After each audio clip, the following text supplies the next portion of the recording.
ये Nipah virus क्या है? इसकी तुलना कोविड से क्यों की जा रही है? कितना खतरनाक है?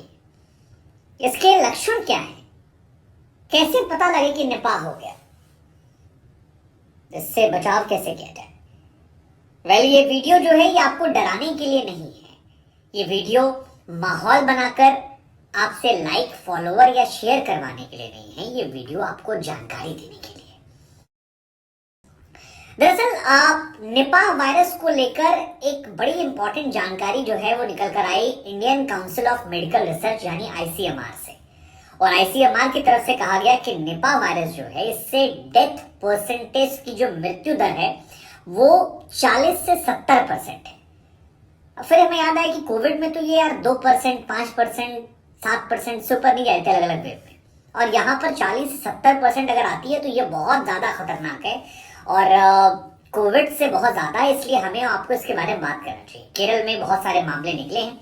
अब सवाल ये है कि आखिर ये मामले केरल में क्यों निकले हैं? इसकी वजह बहुत क्लियर नहीं है, लेकिन केरल में बैक टू बैक मामले निकल रहे हैं और फिलहाल एक्टिव मरीज जो वहां पर हैं वो 6 हैं। कई और मरीज हैं 200-250 के आसपास जिन्हें हाई रिस्क कैटेगरी में रखा गया है। तो 200-250 मरीज वहां पर, 6 में पुष्टि जाना, ये अपने आप में खबर पड़ी। निपाह वायरस वैसे तो केरल में आ रहा है, लेकिन कर्नाटक सरकार की तरफ से भी एक सर्कुलर जो है वो जारी कर दिया गया और कहा गया है कि केरल में जहां जहां प्रभावित इलाके वहां बचने से थोड़ा बचा जाए।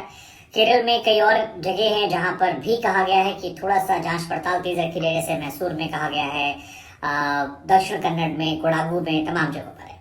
लेकिन आपके मन में सवाल होगा कि भाई क्या क्या लक्षण इसके हो सकते हैं और कैसे कैसे उन्हें हम समझें, जाने। तो एक कॉमन लक्षण जो है वो कोविड वाला है कि बुखार इसमें आपको पकड़ता है। दूसरा कॉमन लक्षण जो है वो है सिर दर्द का, कि आपको बहुत ज्यादा सिर दर्द हो जाएगा अगर ये निपाह वायरस आपको अपनी चपेट में ले रहा है। जो है वो ये है कि सांस लेने में आपको तकलीफ होने लगेगी, थोड़ी सी उलझन होगी, खांसी और गला जो है वो आपका ज्यादा परेशान करने लगेगा। फिर आपको लूज मोशंस की भी दिक्कत हो सकती है, यानी दस्त की समस्या हो सकती है। उल्टी आपको कई बार आ सकती है। एक और समस्या है कि शरीर में मसल्स जो हैं वो आपकी बहुत दर्द होने लगेंगी और सडनली आपको रियलाइज होगा कि आप बहुत ज्यादा कमजोर हो रहे हैं, वीक हो रहे हैं। ये तमाम चीजें जो हैं ये इंपॉर्टेंट इसमें है। लेकिन जिनमें सीरियस तौर पर ये होगा उसमें कंफ्यूजन वाली स्थिति कि आपको सर दर्द होगा, उलझन होने लगती होगी, बालों में परेशानी होगी, दौरे पड़ सकते हैं, आपको बेहोशी आने की स्थिति हो सकती है और रेस्पिरेटरी रिलेटेड प्रॉब्लम यानी सांस लेने संबंधी समस्याएं जो हैं इनमें बहुत ज्यादा होती हैं और ये इसके प्रमुख लक्षण हैं जो अब तक। निपाह के साथ सबसे बड़ी समस्या है कि इसका कोई इलाज अब तक नहीं है, मतलब इसकी कोई अब तक दवा नहीं बनी, वैक्सीन नहीं बनी, उस पर काम करने की बात कही जा रही है। हालांकि निपाह और कोविड में जो मूल डिफरेंस है ये है कि कोविड बहुत तेज फैलता था, मतलब सट सट सट सट सट सट सट एक व्यक्ति को हुआ तो सबको लपेटे में ले लिया। इसके साथ ये कहानी नहीं है, ये धीरे धीरे फैलता है। लेकिन इसके साथ समस्या ये है कि जिसको पकड़ लेता है उसके डेथ परसेंट के चांसेस बहुत ज्यादा है। जैसा हमने आपको शुरू में कहा कि 40 से 70% चांस है और ये बहुत ज्यादा होती है। तो कोई टीका नहीं है। 1-2 हफ्ते अगर लक्षण है तो फिर कहा था डॉक्टर के पास जाइए।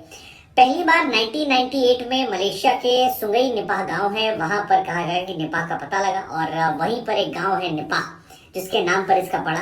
तब सुअर पालने वाले जो लोग थे वो संक्रमित होते। इस बार शायद चमगादड़ से इंडिया में आने की बात कही गई है।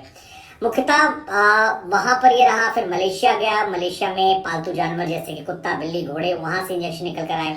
सिंगापुर में वायरस पता लगा। 2001 में बांग्लादेश में इसके कई मरीज मिले थे और वहां से भी इसने काफी ज्यादा परेशान किया था। अब मोनोक्लोनल एंटीबॉडी जो है वो डॉक्टर्स कह रहे हैं कि भाई हमारे पास केवल 10 है। मतलब एंटीबॉडी जो लेबोरेटरी में बनाई जाती है, शरीर में मौजूद एंटीबॉडी को जब लेबोरेटरी में बनाया जाता है तो उसे मोनोक्लोनल एंटीबॉडी कहते हैं और कहा जा रहा है कि 10 केवल खुराक उनके पास है, 20 और मंगाई है। तो बहुत ज्यादा इलाज जो है वो फिलहाल डॉक्टर्स के पास नहीं है इस बीमारी को लेकर, इसलिए थोड़ा सावधान रहने की बात कही जा रही है। आपके मन में सवाल होगा कि यार सब तो बता दिया, यही बता दिया कि बचें कैसे। तो बचने को लेकर अब तक जो स्पष्टीकरण डॉक्टर्स की तरफ से आया है, ये हमारा अपना नहीं है, ये डॉक्टर्स का वर्जन है। उसमें वही बुनियादी बातें कही गई हैं जिसमें कहा गया कि आप अपने हाथों को बार बार धो लीजिए, मास्क लगाइए, सैनिटाइजर का इस्तेमाल कीजिए। जानवरों को लेकर खासतौर पर उस इलाके में कहा जा रहा है अगर कोई व्यक्ति केरल से आ रहा है तो उससे थोड़ी दूरियां बनाइए।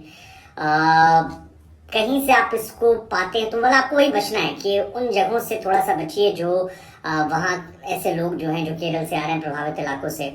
और उनसे थोड़ा फिजिकल कांटेक्ट कम करना है, खून शेयर नहीं करना है, तो ये तमाम चीज़ें जो है ये की जा रही है। हालांकि आईसीएमआर कह रहा है कि बहुत ज़्यादा परेशान होने की बात नहीं है, हम अपनी साइड से कोशिश